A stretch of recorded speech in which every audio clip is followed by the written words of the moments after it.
Hello guys, এই দেখতে পাচ্ছেন এর আগে এই কাদা মেশিনটার ভিডিও আপনাকে দেখাচ্ছিলাম।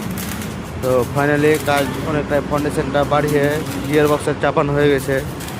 দেখতে পাচ্ছেন স্যাপগুলো ওগুলো সব লাগানো কমপ্লিট, আর কিছুটা ফাউন্ডেশন বাড়াতে হয়েছে, সেটা এখন আমাদের কাজ চলছে। যে ফাউন্ডেশনটা কিছুটা বাড়াতে হচ্ছে দেখতে পাচ্ছেন। আর এগুলো ছিল পুরাতন পিনিয়ন, এগুলো চেঞ্জ হলো, এখন নতুন করে গিয়ার বক্স সিস্টেম হলো, তাতে লোড ক্যাপাসিটি কম পড়ে। আর এটা হচ্ছে ভাটার হাওয়া মেশিন। মানে অনেকেই ভাটাতে এগুলো সব নষ্ট হয়ে যায়, 2 বছর 3 বছর চলে। এই হচ্ছে পুলি, এখন সেটা পুলি সিস্টেম হবে, পুলি এখন লাগানো হবে এটাকে।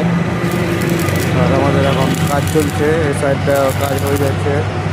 এটা কাজ করে কমপ্লিট করে এই কাদা মেশিনটা এখন আমরা ছাড়বে। আপনারা ভিডিও ভালো লাইক করবেন, শেয়ার করবেন আর সাবস্ক্রাইব করে দেবেন। তো ধন্যবাদ বন্ধুরা।